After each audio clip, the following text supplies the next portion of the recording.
Welcome to Global Risk Community Chat. Today we are joined by Tim Leech. He's a very valuable community member for a long time with us. Welcome, Tim, and I'm very pleased to have you here today. Thanks for having me. Yes, of course. Before we get into the topic, could you perhaps shortly introduce yourself to the people that may not know you? A short version of it is that in the mid 80s, I pioneered the idea at Gulf Canada of management self-assessment. At the time, we called it control self-assessment. It became control and risk self-assessment. It started to catch on around the world. I went to Cooperson Lybrand and set up a new practice called Control and Risk Management Services for them in '87. Which was a mix of forensic accounting and the control and risk self-assessment and other services.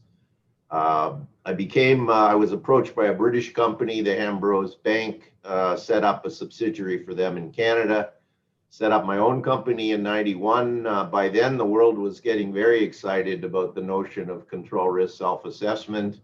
I landed major clients all over the world.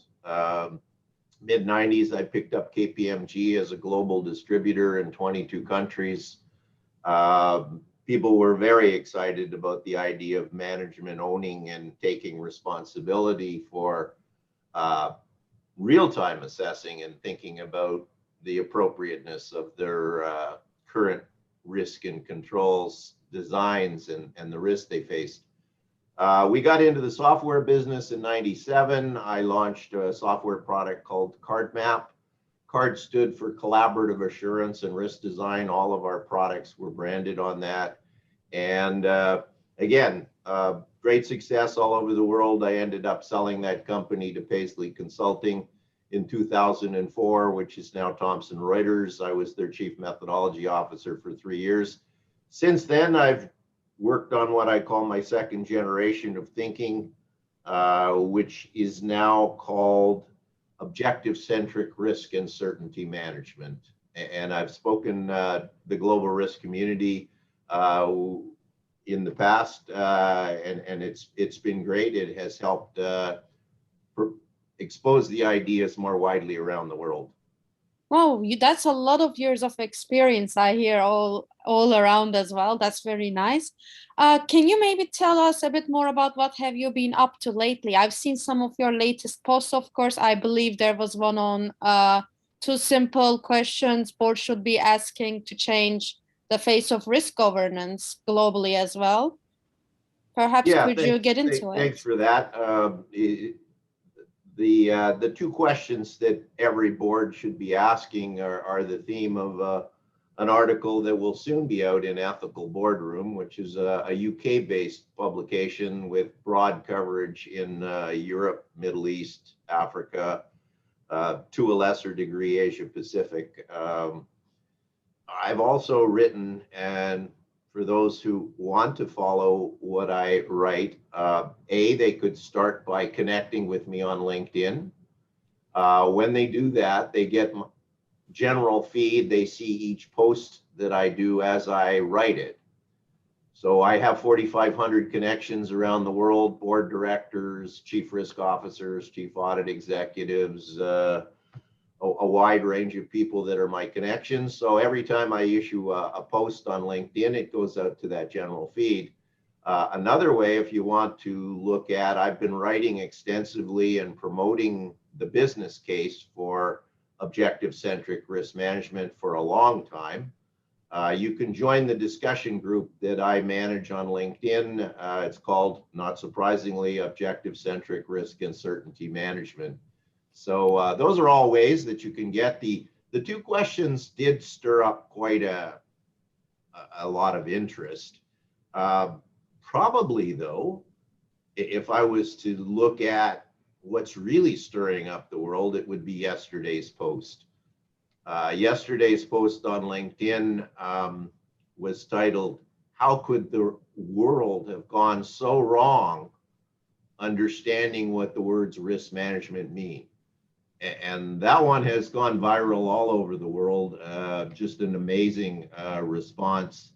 That outlines what I think is really the problem, and that's a large percentage of the world has interpreted the words risk management to mean creating a list of risks and showing it to the board. They use words like we have a risk register. I prefer the word risk lists. So and yesterday's post says, well, why did that happen? And it also says that is not the technical meaning of risk management. Risk management is meant to mean managing the uncertainty you will achieve the most important objectives you need to in whatever business or not-for-profit you're doing. And unfortunately, riskless management is a long way away from what the founders of 4360 and the authors of ISO 31000 had in mind. So yesterday's post features the principles of ISO 31000, which are very good. There are parts of ISO 31000 I'm not as happy about, one of which is their definition of the words risk management. So yesterday's post, I encourage everybody to try and source it. They can get it on my discussion group if they join. They can find it if they connect with me and go to my profile, and under the activity, you will find all my posts. Now, the difficulty in my activity is I post to 13 sites. So there's a lot of posts in the activity section to be waded through, but they will find yesterday's post. Yesterday's post, I think, is a good sort of jump off point. I have been a huge critic of the notion of creating risk lists and calling it ERM. And yesterday's post talks about it. Some of the thought leaders in the world have waded in with comments. Grant Purdy, who was one of the original authors of Australia and New Zealand 4360. And for those of you that aren't students of risk management, that was in fact the world's first risk management standard in the 90s. I was working in Australia with 6 of the top 10 Australian companies at the time. Had a huge impact on me. I thought it was short. It made a lot of sense to me. But because I was working in Australia with 6 of the 10 biggest companies there, I had very direct and immediate exposure to it at the time. Later, ISO 31000, a lot of the authors of 4360 became the working group for ISO 31000 risk management standard.